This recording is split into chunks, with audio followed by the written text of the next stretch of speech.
Hey, sports fans, Coach Nick here, and welcome to the B-Ball Breakdown live show coming at you, as always, on a Monday morning, my time. And as always, I'm joined by Andrew Combo Salop to discuss the latest and the greatest in the NBA. Combo, how's it going, my man? All is well. I feel like I'm perfectly placed on the camera right now. Feeling good. This is going to be a good show, man. That's good. Nice and tight, had like a haircut, nice and high and tight, right? Yes, exactly. Well, if you're listening to this, you won't know, but he's talking about his vertical, view here on the side. All of it's great. All of it, yes. So anyhow, good weekend, good holiday session for you, I hope. Yeah, played basketball this weekend, time with family. All is well. Everything's good. We had a clip go pretty much viral on the about Jaylen Brown being the real Batman on IG. Yeah. The link. Yeah, that's getting passed around a lot. A lot of people are liking it. So we're doing big things here at the B-Ball Breakdown Live show. That's right. And Jaylen Brown responded in kind by dropping. Yes, he saw the post. He must have saw the post and got motivated. I think so. Don't be surprised. I think they all have their burners. They're all out there. KD just confirmed that again, right? He's really still got his burners out there. I mean, look, if you pay attention to basketball and as much content we put out, I mean, you're bound to see it, right? It's just the way the algorithms work if you're into the sport. But Jaylen Brown's bigger motivation was he texted Missoula that he wanted to guard Kawhi, and I think part of it was the reason that he wants to be known, or he wants to let it be known he's the best two-way player in basketball. That's right, and he's certainly doing it. I'm gonna stay tuned for the video. Maybe tomorrow I'll get it out. I want to make that. We'll make that push. Who else would be at that level? I mean, Kawhi, by the way, is at that level still. For He's sure, really, for sure. I mean, it's ridiculous how a guy like that defensively, and we know his hands are so huge, but there's just an instinct there where if you're anywhere in the area and you're going to make a pass where he's nearby, you got to be very careful. And if you're dribbling nearby, you got to be very careful with Kawhi. It's still, to this day, even though he's older and toward the end of his career, it's remarkable how many of those steals he's been getting, especially in this 6-game stretch he's been doing. He's averaging like almost 2 steals a game, and it's like that's it. And by the way, they need it. Unfortunately, they need every ounce of whatever he's doing to keep him competitive. Well, the vibes do seem better there lately, right? Go figure. Yeah. Things are looking a little bit better in Clipperland. But the thing with Kawhi is, as you stated, he's heading out of his prime, and Jaylen Brown is just hitting his stride in his prime with this opportunity with Tatum's unfortunate injury. So they're a little bit different places in their career. But definitely prime Kawhi was so interesting because as much as he was relied on offensively with the Raptors, like he didn't lose anything on defense. And that's very Michael Jordan-like, Mm-hmm. For sure. And, sneakily, the Celtics, if you look back, they've won, 1, 2, 3, 4, 5, 6, 7, 8, 9, 10, 11, 12, 14, 1, 2, 3. They've won 14 of their last 17. They're one of the hottest teams in the NBA right now and doing really, really well. And which, by the way, I just want to make a comment. I was on the basketball court myself this past weekend. And my kid wanted me to work with him on defense. So we're working on sliding, turning, and running, all that stuff. So I hit him with a little hezzy, got a little bit of an advantage. Hey. And I bring this up because we had this big blow up about on Twitter about how if you step on a defender's foot, it's a foul on the defender. Foot-to-foot contact, especially when you fall down, it's a foul. It's too bad the defender might have gotten his foot there first.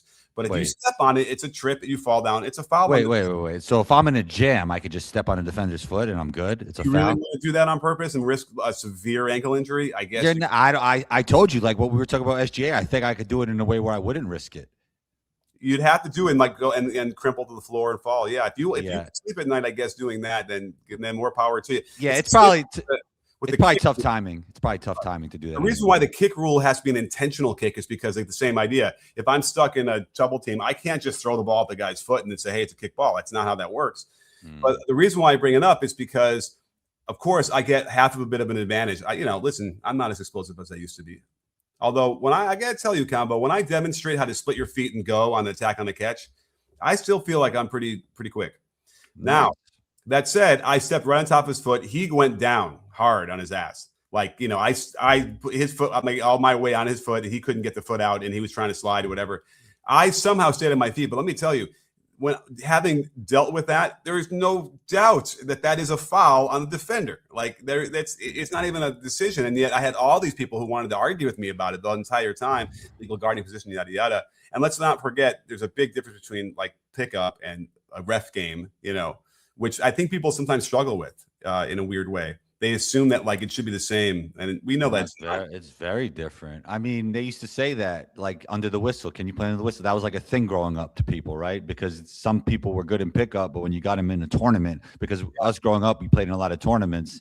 Yeah. I had friends like that. Like they were good in pickup, and the level might even be similar, but once you put them underneath the whistle, things change, And there's stuff that you can do when you're playing pickup, but you just simply cannot do when the refs are out there because they'll call. 100%. Yeah, I think some of the hacking guys like that, like to hack and pickup, are a lot more effective in pickup. Yeah, some of that. I hate is the ones where you can't, if it's game point and you can't, it doesn't count if you call a foul while you're shooting. I think it's an East Coast thing, right? Or do they not do that in New York? Oh, yeah. So the way I grew up, which is actually different than the gym I play in now, it's actually two different rules. If you call and one, or I mean, if you call foul and it goes in, it does not count when I was growing up. But now playing in the gym, it does count. Yeah, I can remember. I never had ever heard of that. Like if I get fouled, never heard of what? How did they do it? How did they do it growing up? In Chicago, it counted without question. But then the thing is, people will call too many fouls. If you don't let it count. Oh, I see. No, yeah. What you guys were doing. Why? You call a foul too easily? You'll call it every time because it'll count. Well, here's the counterpoint to that. On a game point, they're just going to hack you every single time. Yeah, that's how we grew up in New York. That's what happened. So I remember I did that in college, and against Sean Miller, who was a coach at Arizona, and now he's at Xavier, I think. And we were giving it to him. Well, actually, it was close, but like I go up for a 15-footer over him, and he just fouled me. But guess what? I'm Coach Nick. I hit the shot anyway. I'm like, game. And we had a titanic argument about that. And this is in the Midwest, in Wisconsin. So it was like nobody had heard of you can't count the shot when you get fouled. It was crazy. And he took it on purpose because he didn't want to lose. And so we finally prevailed. We went like, okay, fine. And we checked it back up to play the next game, the same 2-on-2, like a rematch. You want to know what happened to me the first play of the game? What? I ended up in the stands.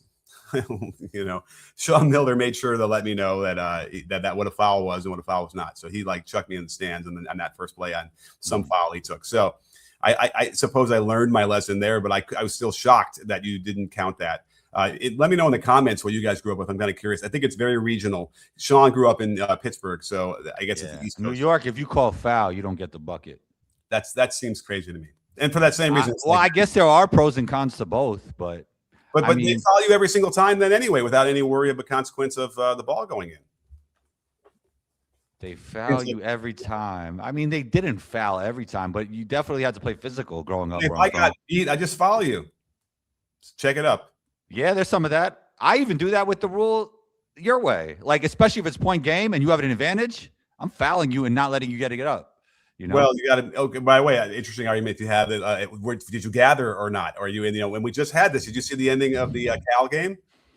They were trying to take a foul up by 3. Oh man, I wish maybe I can grab it and show it. And they took a foul at half court. They didn't call it. Referee doesn't seem to understand what the concept was. And then he got another foul before he kind of gathered it, but he didn't land in his hop to shoot it.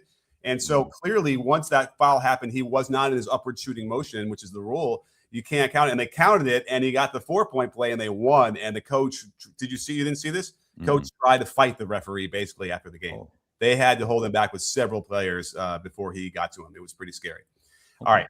Let's get to some super chats. If you have any questions you want to ask us directly, the best way to do it is a super chat function on the YouTube side. We will put your name up on the screen. We'll give you lots of hype and love, and it really, really helps keeps the show on the air. Believe it or not, we really need your help with this. So let's get right to it. And the Drew Show, who is always there for us, best friend of the breakdown, the Drew Show. Now he's got a hyphen in there. I didn't notice the hyphen before, but we'll take it. The Drew Show. Thank you so much, Drew. Always great to see you. I like the vertical view on my giant 52-inch monitor and PC. I like the negative space. Speaking of negative space, awful coaching thoughts, Coach Nick. Haha. Okay. Rarely do I get a chance to weigh in on other people. We don't have to call them competitors, do we, Combo? There's other people, other content. What you believe will make it so. How do you feel? I mean, if I acknowledge the guy's a competitor, then I'm giving them more, legitimacy, right? So you're saying, you're saying some of these guys aren't even on your level. We've had. Were you with me? We had awful coaching. Were you with me on that show? You know what's funny? That's when I found out. Like that's when I met him. I never heard of the guy before. Yeah, and he's got a name. I forgot. I knew the name, and I'll tell you one thing. I realized whatever people think his gimmick is, that's really him. When we were talking. Well, that was interesting. He seemed much more subdued on our show, right? Well, then no, I don't know because he seemed pretty out there even on our show. Really? My memory, this is now like what, almost a year ago. Yeah, not in a bad way, but he was definitely eccentric. He was eccentric. Like the energy was kind of low, and he wasn't screaming and yelling like he does in his videos. Oh, yeah, I don't really watch his videos, but he was. I mean, I thought he had the volume turned up. If you don't watch videos, that's the whole thing. Is he starts screaming, "What is wrong with this guy? He should go to Korea." Well, that would be diabolical in a live show to talk like that. Now the Judico says I can be diplomatic. Please be diplomatic. This is not. I thought this is supposed to be. We're supposed to torch people, light them on fire. The whole thing isn't that way. That's actually what we should be doing all 2026. Lighting everybody up on fire. Yeah. Okay. Let's just take that. We got to keep going upward and onward. Why not? I mean, we're stealing other people's heads of state and from their own countries and just ripping them back here. Let's just let it all hang loose. Is he a casual or not like Arenas says? Oh, did Arenas comment on him? Huh. I didn't know that he did, but he lit me up the other day. Awful coaching. He sent a stray my way. Oh, what'd he say? What'd he say? Send me a clip of it. What'd he say?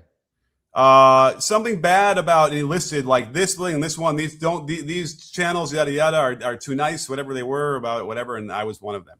Now I can tell you right now that he's not right on a lot of his stuff, and it's antiquated and stuff, and certainly his view of the game is rooted in like 1990, and so and then B, a lot of this is not really right either. So I don't listen. It's entertainment is what it really is. And by the way, respect the hustle, but it's not rooted in I think actually in 2026, it's more important to be entertaining than to be right. You know what? I think that's sort of it's a fine line, but we should probably talk about Jokic a little bit because I think people want to hear about that. But it is a fine line because like the whole rules thing that were on Twitter, which I'm probably going to start to just detach from because people just don't want to learn the game better. And don't forget, like most people out there are familiar with the rules because of what some 7th grade PE teacher told them. That's what's so sad about this. It's the Dunning-Kruger effect, right? Where the less they know about something, the more they think they're an expert. I guess there's the quote the other way. The more you learn, the more you realize you don't know. Yeah. By the way, that's the other corollary too. At some point, someone who studies the game long enough and is able to publicly display that knowledge is an expert. Like there's just, it's hard to kind of go any other way about that. Even like with the rule about it came up, Mark Cuban weighed in on the tweet that we were involved with about the gather step and how he was so upset that it was incorporated, and he wanted to make it seem like the league office was unaware of why it was doing it, like as if the refs are controlling all without any input or whatever that was. But remember, the reason why the gather steps in the rule book is because it was that players were utilizing it for decades before, and they needed to say, well, we got to make this legal because otherwise it doesn't make sense if we're allowing it. And so I think that people are getting confused about like what the rule is, what the rule should be, what they want it to be, and then their anger at me of all of this, because I'm just trying to help them understand what the rule book actually says. And I think I said this before a couple times, is I believe that what they're calling the game today is more accurate to the rule book than it ever was before. Does that make sense? Yeah. So they're like, and then it came up with this maxi dribble. So some guy, weighed in where he's like, look at this maxi dribble. He puts his hand underneath the ball and they don't call a carry. Now, he was in the backcourt. The guy wasn't that close. So I can get why there's an advantage, disadvantage where, if I'm bringing the ball up and there's nobody guarding me and I, put a hand under the ball a little bit, whatever. But that's not actually the rule combo.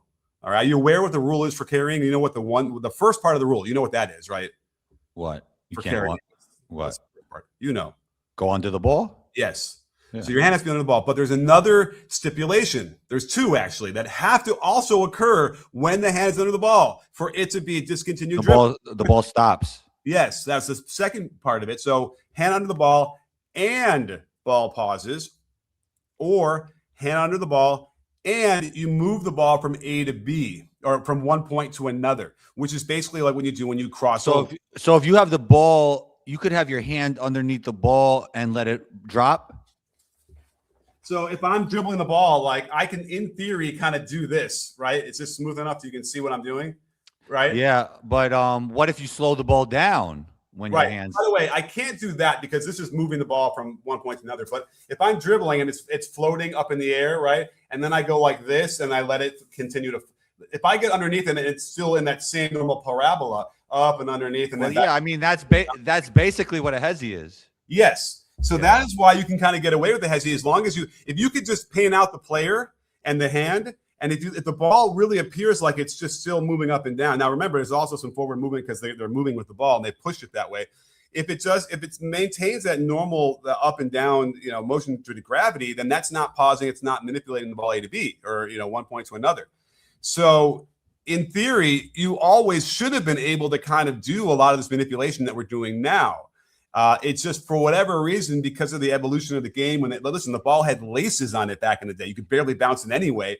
They just sort of started to decide to call it like they didn't quite match what the rule book said. Now, I guess that's the point that people want to make is like that, Coach Nick, it doesn't matter what the rule book really says. It's what we feel, what we want it to be, what the interpretation should be. The referee should reinterpret the rules, not to what it says, but to what we want it to be, because it was how it was when I grew up. Like that's, I guess, what they're saying.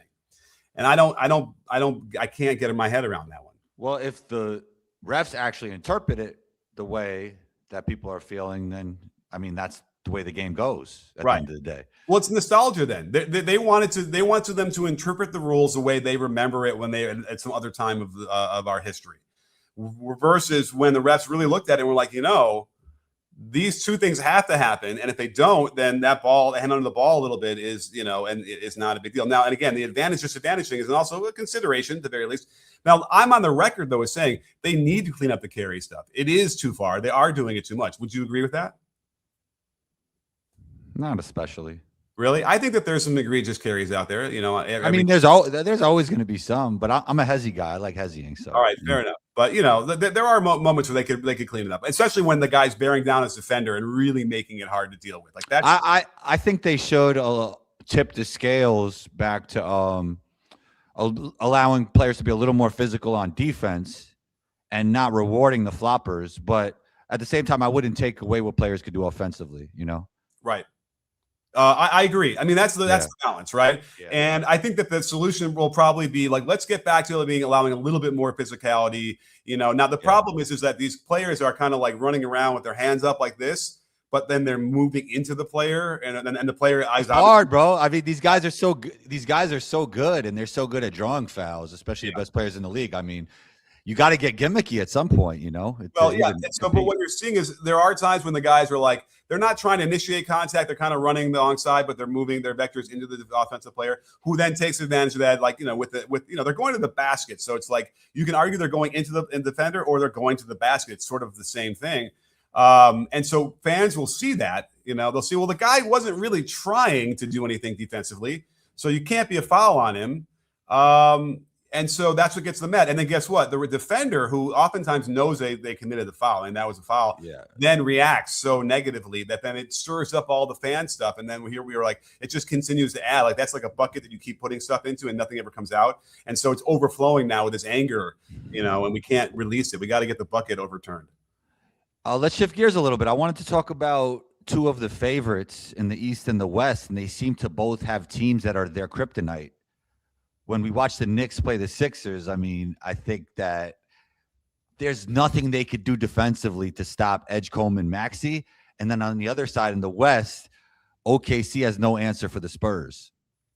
Okay, we can talk about that, and we'll get to Jokic in a minute.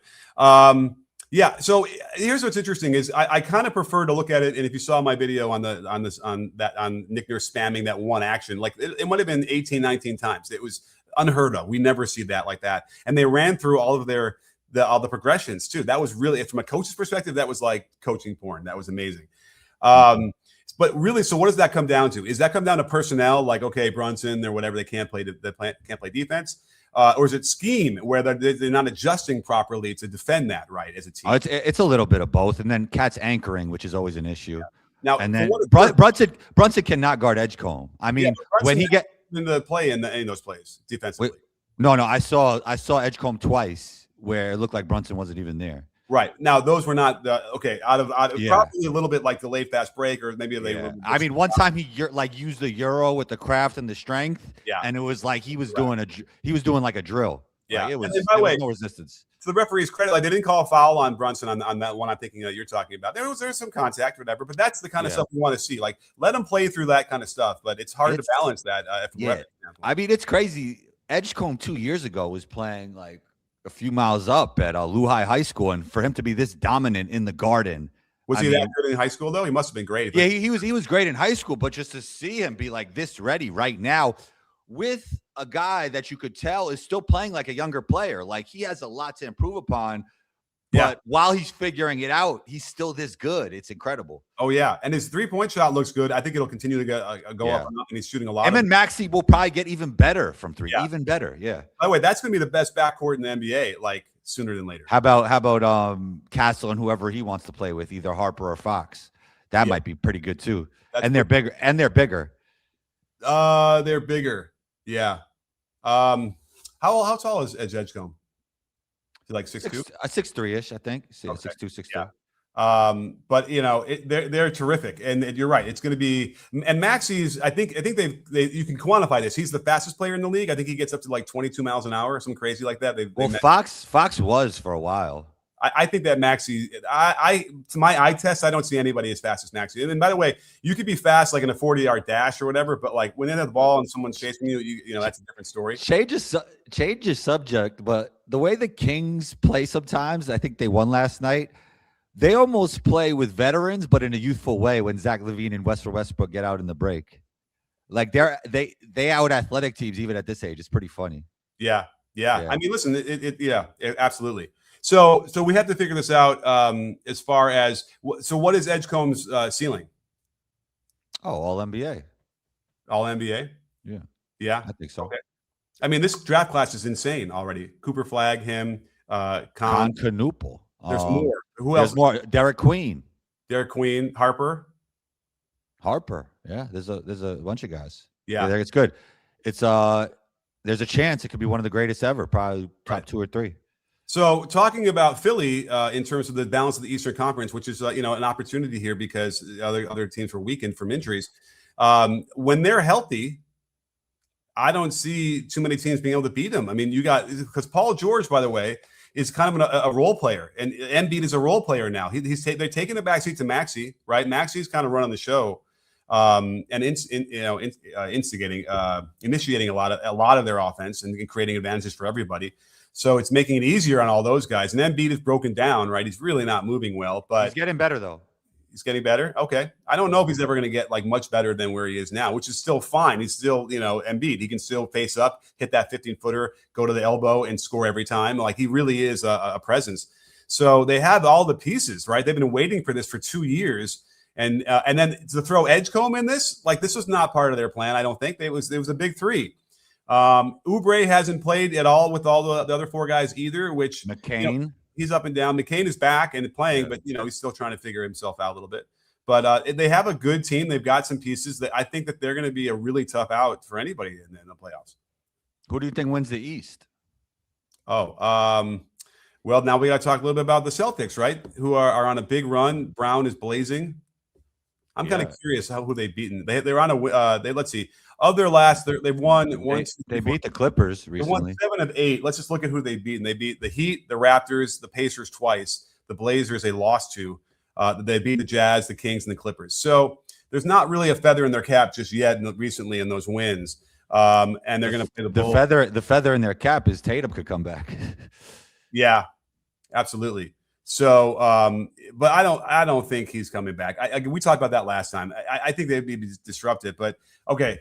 Actually, let me change that. If he says he wants to come back and he feels good enough, and it's like when, like April, I don't know. Well, he's gonna want to come back. I guarantee that. Okay, I think if it's like April, it's too late in the season. I don't think it's worth trying to do. You know, I don't know, man. I mean, look, if they have a chance in this wide open East, I all don't right. see why not. You know, you have to come back at some point. If you're ready, you're ready. You know. Yeah, I mean, I guess, but you have an entire year of like chemistry and all things built up, and then you're going to try and shove somebody else into that. I don't know, and then you know, what, God forbid he gets hurt again. Like I don't know. It just seems like there's no sense in rushing back. I mean, I suppose what you're going to say is if they have a chance to get a title somehow, and like he could just push him over the edge. Well, I think they have a chance to win the East, and then once you're there, you're there. You know, anything could happen. You know. Yeah, I'm intrigued by that notion. I you know, I don't know. As a coach, I'm just trying to picture like you know all the other intangible stuff. But right now, let's just look at the standings. They are third in the East, 3.5 behind the Pistons, the surprise Pistons. So yeah, I mean, there is an opening there, I suppose. So we'll have to see. No one's talking about Halliburton. I guess Halliburton's not going to get back. I guess he got hurt much later. Well, yeah. Also, they don't have a chance to win this year. I mean, that's true too. like the Celtics are way better than the Pacers. Yeah. Well, we have one more from Drew about from Super Chat. Thanks so much, Drew. Again, Gilbert Arenas did a 2-hour live stream in response. So yeah, Gilbert responded. But what was he responding to? Awful coaching claims to have worked as a Division II level assistant. Yeah, I think that might be true. And you know, there's lots of coaches out there that you know have antiquated concepts that they teach. You know, but. What does that mean? What does that mean? What does that mean? It's that they still teach stuff like that's old, that's outdated. You know? So you're saying you're basically saying that even if you coach at whatever college level doesn't mean you're a good coach? Listen, there's plenty of coaches that are not great at every level. I know. I'm just trying to so people will understand what you're saying. You know what I mean? Yeah. I mean, you might have been a great coach at one point, and then like there's evolution. You know, we learn other things that are more optimal. I'm talking about more optimal. Listen, yeah. Shouts to awful coaching. I don't even know the guy. I think we were just on a live show once. So keep doing what you do, man. Keep doing what you do. Yeah. Hey, respect the grind, respect the hustle. It's just not oftentimes you know optimal observations that he makes, and you know it's yeah. I mean, look. I mean, people are just. It's interesting when I see stuff on the internet that people kind of have a smear campaign about skill development stuff that I know helped me as a player. You know, it's like people will say like, you're just shooting spot up shots, like, or don't shoot. Like, this is not, they'll shoot spot up shots and kind of insinuate this is not the way to work on your game. And yes, if you're only doing that, it's not going to help you, but that could be a great part of what you're doing, you know? So it's like, you know, it just fits people's business models, I guess, what they're doing. I mean, listen, I'm that guy who rail against all these spot up shots and whatever. But guess what? You went to my Saturday practice. Would you see some of that? Yeah, a little bit. Got to bake that into what you're doing, especially in season. I mean, it's low impact. You're getting a feel for the ball. You know, you're getting reps up. Yeah, but if you're talking about like teaching some kids how to shoot who are in high school who jumpers are broken. No offense to the kids if they're watching. Then that's where that will be helpful. But you know, when you're getting to the upper levels and you're starting to work on those things, you know, form shooting is I just feel like there's very much of a diminishing returns for that kind of stuff. But I think the other thing on one hand, I think we've learned to know the one arm shooting form drills are bad because a lot of the problems come in with the offhand anyway. You know, right? Which you want to work on. I think the other thing is it's the absence of any other kind of game like shooting that is a problem. And so you'll have coaches, well, we shoot 100 shots, 100 threes a game, practice every time. But it's like if you're only doing spot up, same angle pass, same position. You should definitely mix it. You should definitely mix it. You should definitely mix it up. Yeah. Yeah. And so that might be the part of the issue. By the way, one of the best coaches I know in Northern California, who's been on the show a lot, does I got to remember now. I got to talk to him a bit more. He doesn't do a ton of like contested shooting and movement shooting and whatever. And his teams shoot out of their minds. So I suppose. Well, I mean, if you recruit good shooters, I mean, they're going to be good shooters. Oh no, he definitely builds them. He creates them for sure. Oh, okay. Right. Let's get to Alan Tran. Thanks so much, Alan. Always great to see you. Best friend of the breakdown as well. If Embiid returned to his MVP form, he never will at this point. The Sixers would be the best team in the East, bar none. On paper, for sure.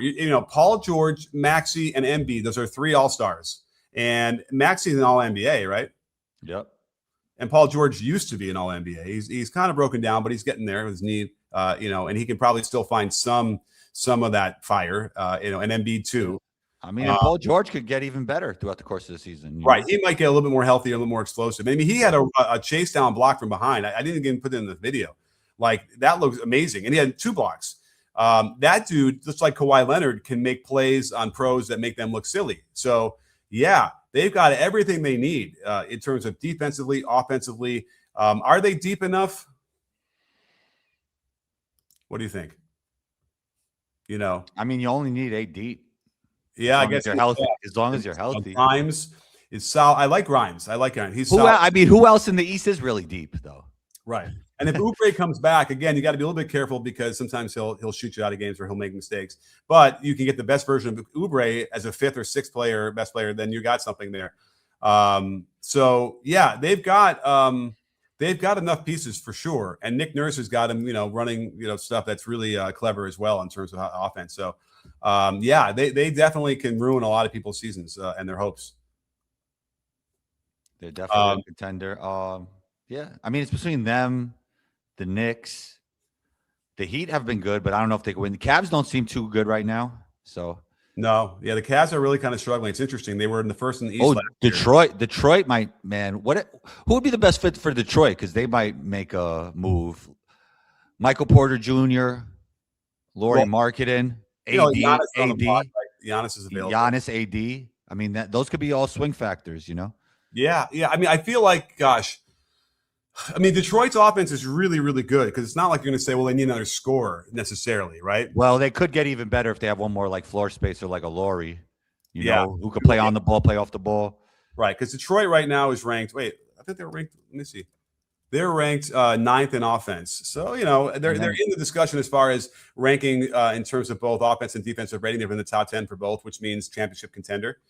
So, let me just check their 3 points. Does AD help Detroit, or you feel like offensively the spacing won't get that much better than him, even though he's still really good? AD. Yeah, he's not going to be the guy that's going to help him space, if that's what you're talking about. Yeah, but he'll help him so much defensively. But then is it a weird fit with Duren? Yeah. Yeah. I don't know. I just don't think it's worth trading for AD. No offense, AD. You think Michael Porter Jr. or Lauri Markkanen would be better? Yeah, they need someone who can shoot it for sure. They need to improve the shooting. Michael Porter Jr. might end up with the Warriors. Oh, when did you hear that? I mean, it's linked because Kuminga wants to get his reps in play, right? And MPJ will never have more value than right now, and they're on different timelines, Yeah, I don't know that Michael Porter Jr. is exactly the guy they need, though, but he could help. He has a championship. So does Kuminga, though. Yeah, right. I mean, the trade I thought would work nicely could be something like getting Robert Williams out of Portland. They need a guy, like bigger guy who can rebound, block a couple shots, that kind of thing. Okay.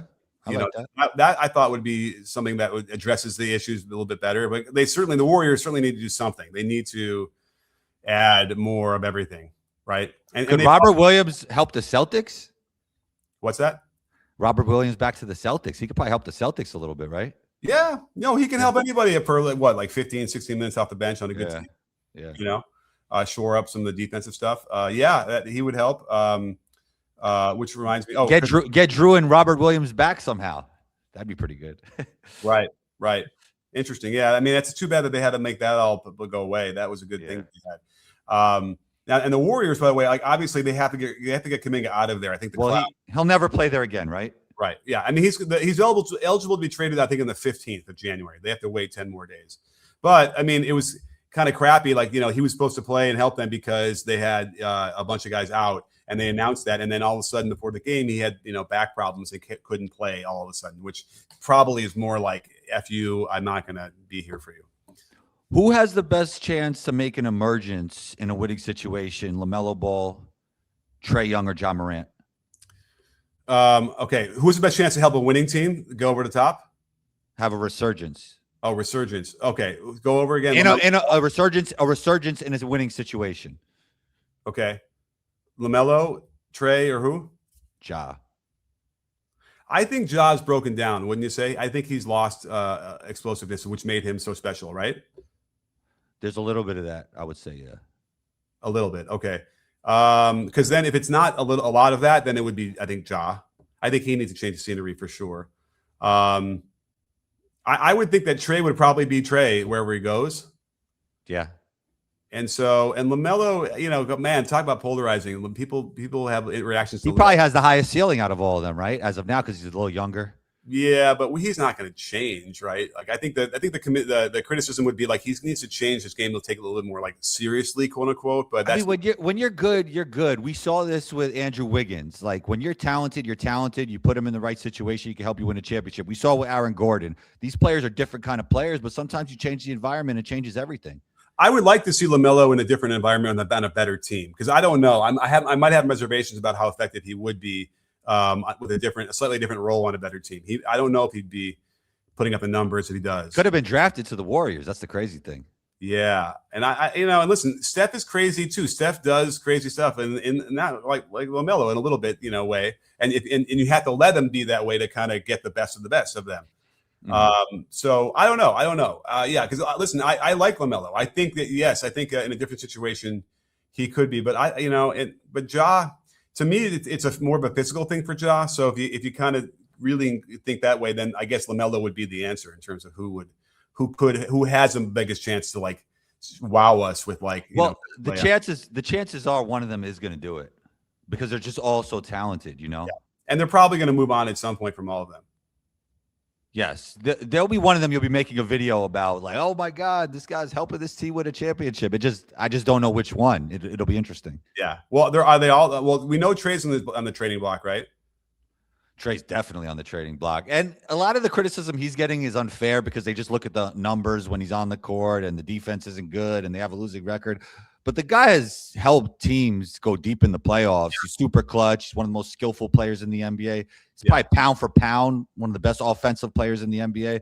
I mean, I think the criticism, and I don't know. I just think it's a little unfair right now. I think he's final, right? A few years ago. Yeah. I mean, he's a great player. So I think sometimes you dig too much into the numbers and you don't watch the guy play. You could kind of have a distorted view on a player.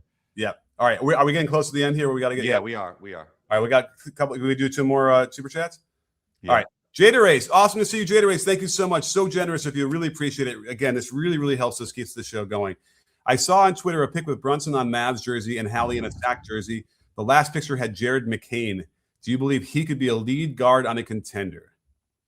I don't know. A lead guard on a contender as like a starting, guard. I don't know. Just I mean, look, I was always high on Hallie, so I don't see the comparison there. I was never as high on Jared McCain as I was on Hallie, but Brunson showed crazy flashes with the Mavericks when Luka was out. Yeah. So there was a little bit of that there. I don't know if we saw that from Jared McCain yet, but he has had some really great highs as a very young player. Yeah. Well, last year in a perfect situation for him, where there's a lot of opportunities, a lot of injuries, his skill level was off the charts. And it looks like I watched the game the other day, and it seemed like he wasn't as aggressive as he was last year. And it's a different team, so I get it.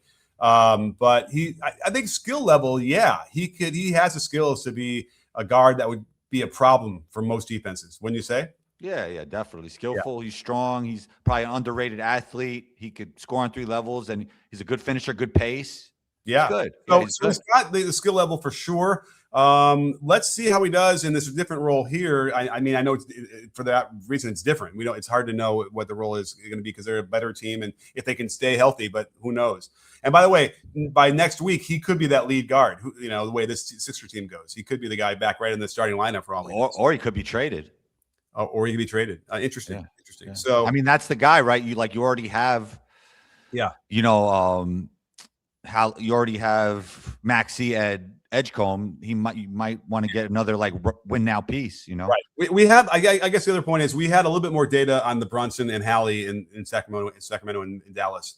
A little bit more data than we do. I think. Yeah. I mean, I know Jared McCain was good in college, but when I saw Halliburton, I thought he was special right away when I saw him at Iowa State. Yeah.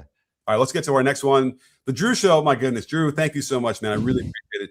One-arm shooting drills are bad. Thank you, Combo. Pop ruined Sohan with that a point guard experiment. Pop got real antiquated fast. Okay, so what I think he's referencing is, remember, Sohan was shooting one-handed free throws because his free throw shooting was so bad. And you know what? I did a video on that. It did seem he shot better. And, but I hear you on that one. Awful coaching, Teal. Too long, don't read. No drop coverage, call switches, or under hedge. Right. He loves the hedge. hedging to him is like the end all and be all. When we find out that like drop coverage ends up working better in the modern game if done properly. Ice is even better than that. I mean, I don't think he even. Yeah, I don't know. I don't really watch it, but every once in a while I like check it out just to see what's going on there. But again, and just the screaming. It's funny. I'll give him that. It's funny, but it's at some point, it's kind of like when you're a coach and you scream like that. What happens? What do the players do after enough time? Oh, they shut you down, shut you off. Yeah, they just turn you off. It's not as effective, and I think that's sort of what happens in that. And so it was a gimmick. It was nice. It was funny. There's always more people out on YouTube that haven't seen it, so we can continue to build an audience from there. But I don't know. But at the very least, I would like it to be better analysis, to be honest. But at any rate, that's what we have. So I think you got to hurry out, right? We got to get out of here. Yes, sir. All right. Well, thank you so much, Combo. Thank you so much, Drew, above and beyond. Jada Race, always great to see you. Who else? Did I get everybody? Yeah, Alan Tran, thank you. And then the Drew Show a bunch of times. Again, great show, Combo, as always. We'll be back again next week for sure, right? Yes, sir. If not earlier, in case there's a trade that happens, we got to do an emergency pod. But let's do that. Yeah. Have a great New Year. Have a great holiday, or I guess holidays are over. But hope 2026 has been great for you so far. And don't forget, sports fans, at B-Ball Breakdown, not a channel, we're a conversation. You in? Are you breathing, Combo? Or are you in? Yeah, I'm meditating. Yes, sir. I'm in.